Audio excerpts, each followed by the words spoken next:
Paano ba magkaroon ng baby or happy face? Sinasabi nilang ang edad isang numero lamang pero bakit hindi natin gawing isang makulay at kumikinang na numero? Narito ang ilang paraan para panatilihin ang kakaibang sigla na yan. Una, sumayaw na parang walang nakatingin. Magpatugtog ng iyong paboritong musika at sumayaw ng malaya.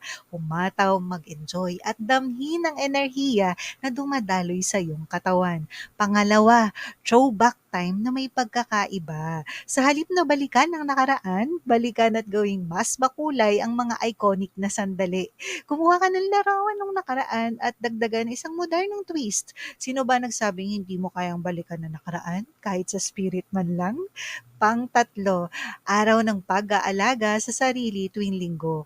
Pakaingatan ang iyong sarili at maglaan ng kaunting oras para sa sarili kada linggo.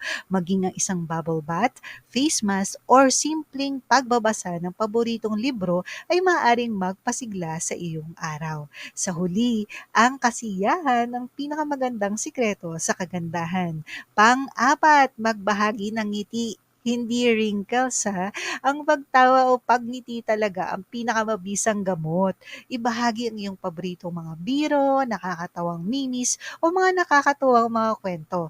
Punuin natin ang mundo ng ngiti at tanggalin ang mga guhit sa noo.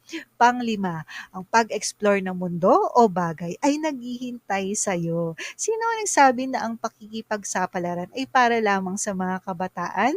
Lumabas ka ron at maggala, maging ang paglalakad sa mga daan na hindi mo pa nadadaanan o pagtikim sa mga bagong lutuin o pagkain o pagsimula ng isang biglaang road trip. Yakapin natin ang saya ng pagtuklas. Pang-anim, puno ng pasasalamat. Simula ng isang journal ng pasasalamat at itala ang tatlong bagay na pinasasalamatan mo araw-araw. Nakakagulat kung paanong ang kaunting pasasalamat ay maaaring gawing isang espesyal ang isang karaniwang araw. Magpadala tayo ng positibong vibes sa isa't isa. Pang-pito, masarap na pagkain na makakatulong para mapanatili ang ating kabataan. Magluto ng ilang masarap at malusog na mga recipe na nagbibigay buhay sa ating katawan, pati na rin sa ating kaluluwa.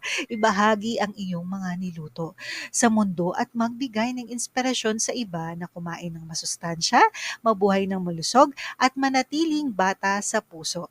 Tandaan, ang edad ay isang paalala kung gaano kalayo ang ating narating, hindi isang hadlang kung gaano pa kalayo ang kaya nating maabot.